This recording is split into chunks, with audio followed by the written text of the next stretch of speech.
यह कहानी है चींटी का संघर्ष के बारे में। एक दिन जंगल में एक चींटी अपने रहने के लिए घर ढूंढ रही थी, लेकिन उसे सुरक्षित और अच्छा जगह नहीं मिल रहा था। वह किसी अन्य जंगल में भी जा सकती थी, लेकिन उसे अपनी माँ की चिंता थी।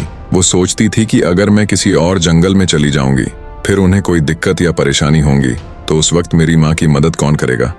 वो नहीं चाहती कि उसकी माँ जो उसे संभालती थी, अब बुढ़ापे में उसकी माँ को संभालने वाला कोई ना हो। इसलिए उस चींटी ने उसी जंगल में अपना घर बनाने का फैसला किया। वह जंगल में एक अच्छे और सुरक्षित जगह की तलाश में आगे बढ़ती रही और एक वृक्ष के पास पहुंची।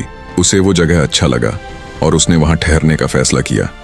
उसने देखा कि वह वृक्ष काफी घना और बलवान है, इसलिए उसने उस वृक्ष के ऊपर ही अपना घर बनाने का फैसला किया। लेकिन जब वह अपना घर बना रही थी, तब वह यही सोच रही थी कि मैं किसी और के लिए जिंदगी में कुछ कर नहीं सकती हूँ, क्योंकि मैं इतनी छोटी जो हूँ, कौन मेरे से मदद मांगेगा। इसलिए अपने माँ के लिए ही कुछ कर लूँ। घर बन जाने के बाद चींटी अपने माँ के साथ उस घर में रहने लगी और अपनी माँ के लिए रोज खाना का उपाय करती रही। कुछ समय बाद उस जंगल में एक भयंकर बाढ़ आ गई। वह चींटी अपने घर में सुरक्षित बैठी थी। वह बैठे बैठे देख रही थी कि जंगल के सभी जानवर अपनी जान बचाकर इधर उधर भाग रहे थे।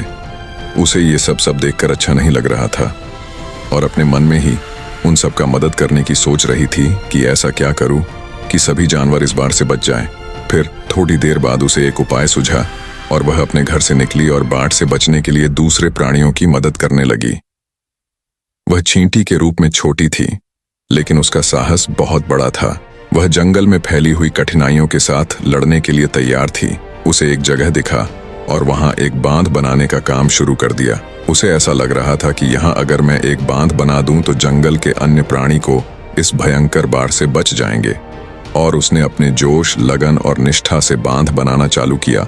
उसको देखकर बाकी जानवर भी बांध बनाने के काम में लग गए और देखते ही देखते एक अच्छा बांध बन गया और धीरे धीरे बाढ़ की पानी कम हो गया, जिससे काफी सारे प्राणियों की जान बच गई और उसे अपनी मेहनत में सफलता मिली। बाढ़ के बाद जंगल में शांति ही शांति फैल गई। सभी प्राणी चींटी धन्यवाद दिया। चींटी की निष्ठा और साहस ने सबको प्रभावित किया। वह जंगल के अन्य प्राणियों के लिए एक प्रेरणादायक उदाहरण बन गई।